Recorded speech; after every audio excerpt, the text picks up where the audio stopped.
Hi guys, we're doing a tag video. So, I really wanted to do tag videos when I started my channel, but I realized that a bunch of them were old and most people had already done them, so I got very sad and didn't do any, even though I wrote up a bunch of lists of like what I would do for all the different ones. But people have been making new tags. So, I'm going to be doing another palette tag from Kylie, I think it's Kaylee. I'll link her channel down below and probably that video. She's done a lot of these. I really like watching tag videos, so I wanted to make one, and we're gonna do that today. And the other tag video, but I will link that in the cards, depending on which one goes up first. Either way. So, let's talk about eyeshadow palettes.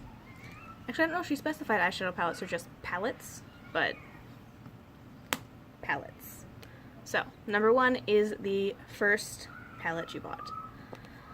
I actually don't have that on hand because I've lent it out to a friend, but I bought the Urban Decay Naked Basics, the first one, the little one with like Naked 2 in it, and Foxy, and Walk of Shame, and I love that palette. I don't use it as much as I used to, but I wore it like every day for so long, and it was amazing. I still really like that palette.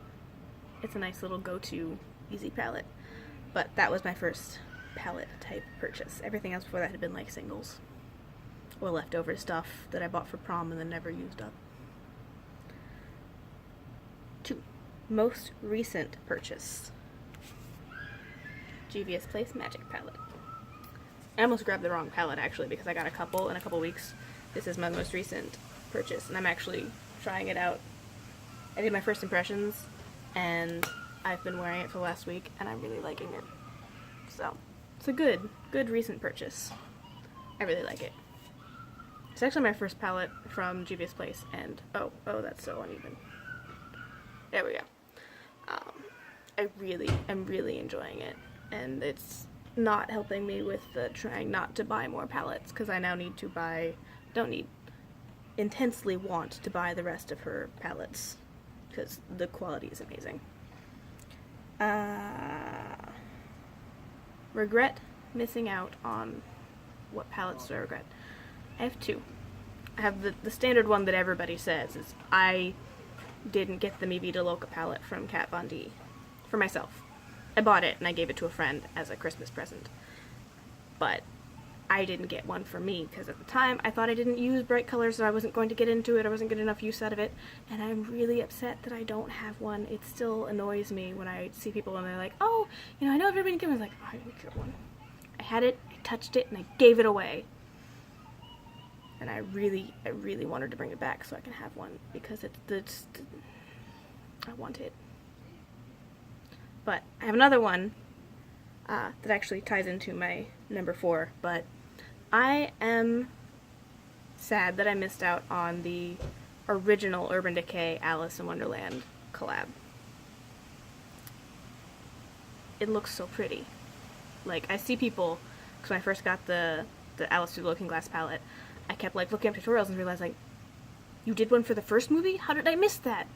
It was before I was getting into makeup, so I didn't know about it, and the shades look really nice, and it's the same. It's so pretty.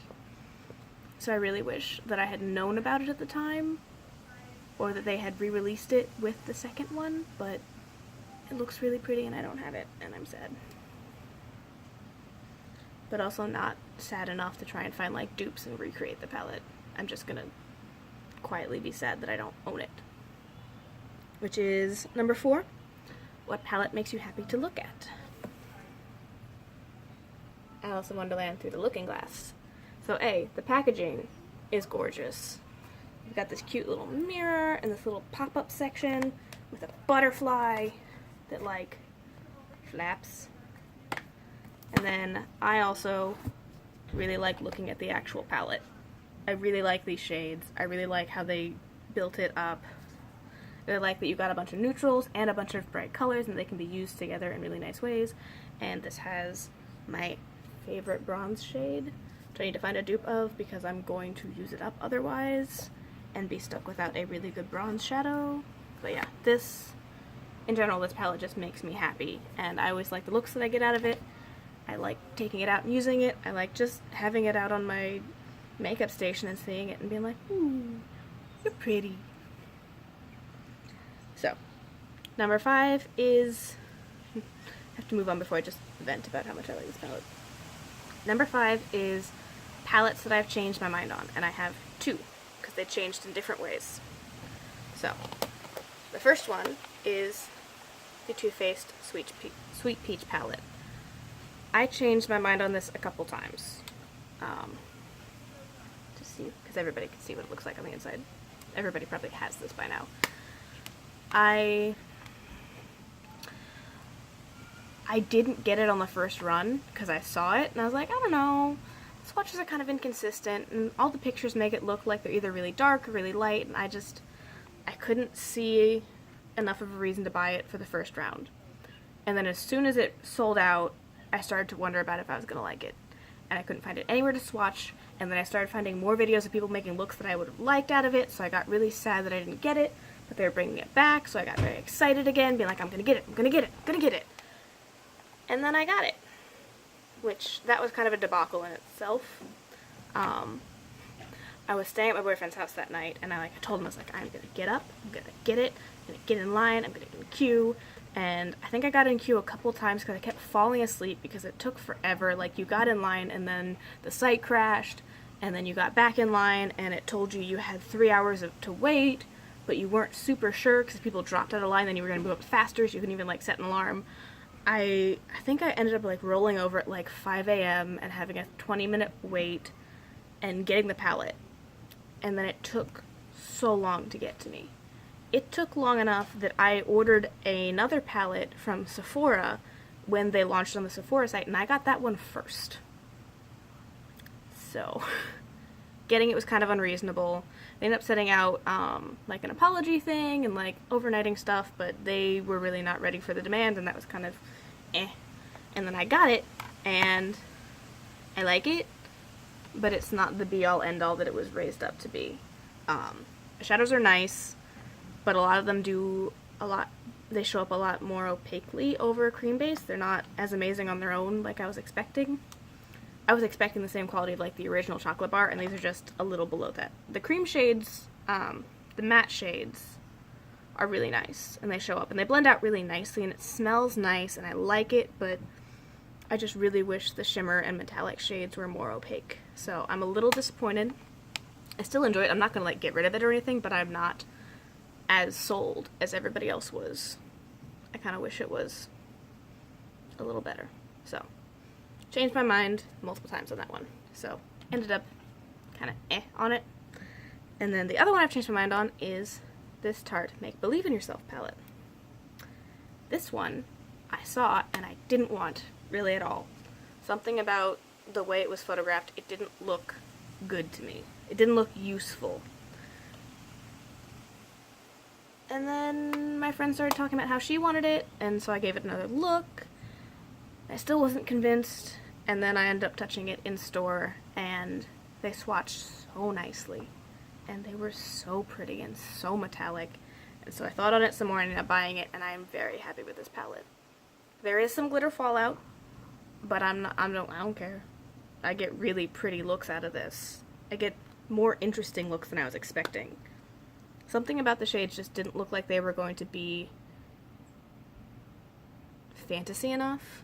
Like, when I think unicorn, I either think like rainbow vomit, like the Lisa Frank aggressive rainbow colors, or I think something really, really neutral, and this is just kind of in between.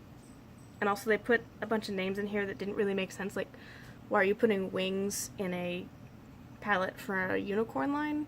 I guess it was the Make Believe in Yourself, but it was sold as the unicorn makeup.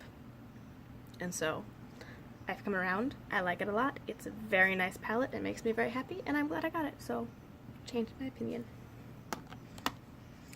Okay, one that surprised me the most. I have this Ciate with Olivia Palermo, the Smoldering Eye palette. I was not prepared for how much I like this. It's a really nice formula. I hadn't had anything from Ciate before, and it's a really nice formula. they're very opaque, they blend out. I wasn't sure I was going to have enough matte shades, but I have enough. And it's just a really easy palette for smoky eyes. And I was worried they were going to be too dark or too muddy, and they look stunning. So this one really surprised me because it was one of the things I bought on sale as it was going out. And I kind of wish I bought it earlier because I could tell people about it, because you can't get it anymore, but this is a really nice palette. Okay. What palette inspires you the most?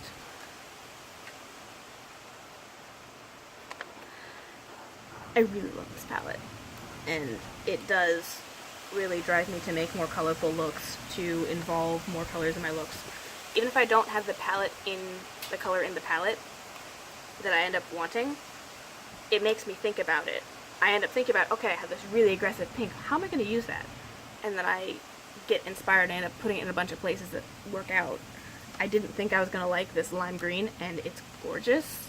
And I end up incorporating that in a bunch of looks. This really does make you think about what colors you want. And they're a really nice formula that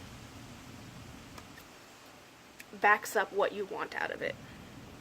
It's really annoying to like get a palette that has these beautiful colors, but they don't show up. So you want that color that's in the pan, and that's not what you can get on your eyes. And these ones you really can get that exact color. And they blend out better than I was expecting. Like, it just, I would love to use this more if it was not discontinued, so I have to put it away so I don't use it all the time. Palette on my wish list. I want to get the Urban Decay Naked Heat. Not now. I don't need it now. But I want to get it around fall. It feels like a fall palette. And like, it looks nice. The quality looks really nice. The shades look really nice. I'm excited for a really warm palette from Urban Decay because I feel like you get a lot of cool tones from Urban Decay, which is fine. I'm cool toned, but I also like to wear warm tones as well. And I don't think we've really gotten that. I feel like they've talked about some being more warm, but it's still kind of cool, kind of neutral. Not very orangey red, more just like less cool brown. And I think that palette's going to look really, really nice next to my blue eyes. It's going to really make them pop. But I want to use it in the fall. I want to do fall looks with it. I want to do the rusty reds and the pumpkin oranges. I want to do that in the fall. So it's on my wish list for the fall. Which is kind of sad because everybody's hyping it now, and it'd be really nice to get it and do some stuff when people are interested in it. But I don't want to not use my summer makeup. I want to get use out of my summer makeup now. Before we get to fall and I've already used all of my fall makeup looks and I'm bored. I want to use these. I want to use these bright colors up here. I want to use the Make Believe in Yourself palette. I want to use like the neon orange in the Urban Decay Naked palette, not Electric palette. I want to use those during summertime. I want to use the Pastel Goth. I want to use colors. And then when we get to fall, I will drag out my fall makeup. But I don't want to burn myself out on fall looks because the Naked Heat is in trend right now. I want to get it for fall. And I'm being very good and trying not to buy it, even though it looks gorgeous and I want it. But I want it for fall, so I'm trying to be good and hold off. And what is the last question? What is your no-fail palette? Tartlet. I don't think I've messed up a look yet. I have attempted to purposely make messy looks out of this palette, and they just don't happen. These just blend so nicely. This middle row of purples was like my go-to daily look for months. And they're like slightly dented. I don't even have pan on anything. I love all matte palettes. This is also the one I use for my mirror in almost all of my videos because I have to do it over here instead of in front of the mirror in my bathroom when I'm doing makeup on camera. And you've got some warm colors, you've got some cool colors, you've got a really good gray. Like, that might not be everybody's cup of tea, but for cool toned pale girls, a really good blendable gray is fantastic. And I just don't mess up my makeup when I'm doing this, even when I use this to frame other shadows, it doesn't mess up. It's just amazing. It's the palette for my face.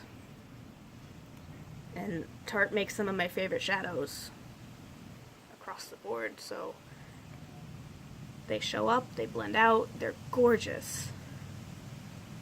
If you don't have it, I know everybody talks about the Tartelette in Bloom, which I don't have yet, because it's a permanent collection thing, so it's not pressing for me to get it, even though I think I will love it and enjoy it. But all matte. All matte. I love all matte palettes because I have a bunch of shimmery singles that I can pair with this, or if I have, say I have a shade in here, and I don't have the right neutrals to go around it, matte palette. All matte neutral palette. It's my jam. Or like if I want to pair it with an all shimmer palette, I have the colors to work with it. I guess this isn't, technically there's one matte color. One. But not really enough for me to make a look. Or at least the way I want to build a look.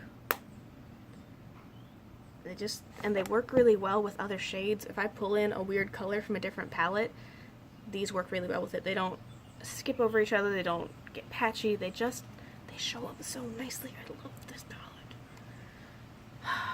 Remember going back and forth right before I bought it and being like, do I need a neutral palette? What if I don't like it? What if the color doesn't work for me? And this is one of my favorite palettes. So, I'm gonna go now before I rant and yell some more about palettes. Thanks for watching. I will, like I said, I will put the link to Kaylee's video down below. If you want to answer the questions, I will try and list them in the description. Comment them down below, or if you're going to make a video about the tag, do it. I tag you people watching. Even if you just want to list your answers in the comments, do it. I want to see it. I want to know people's answers. I love seeing people's opinions on palettes, or like what ends up being their go-to palette after they've had it, because you get a lot of first impressions, a lot of reviews after they've worn it for a week or two. I like seeing what people drag back out for tag videos, the things that they've been using for 2 years and nobody's really talking about it anymore, but they're still using it every day. I want to see what those palettes are, because those are good palettes. Thanks for watching.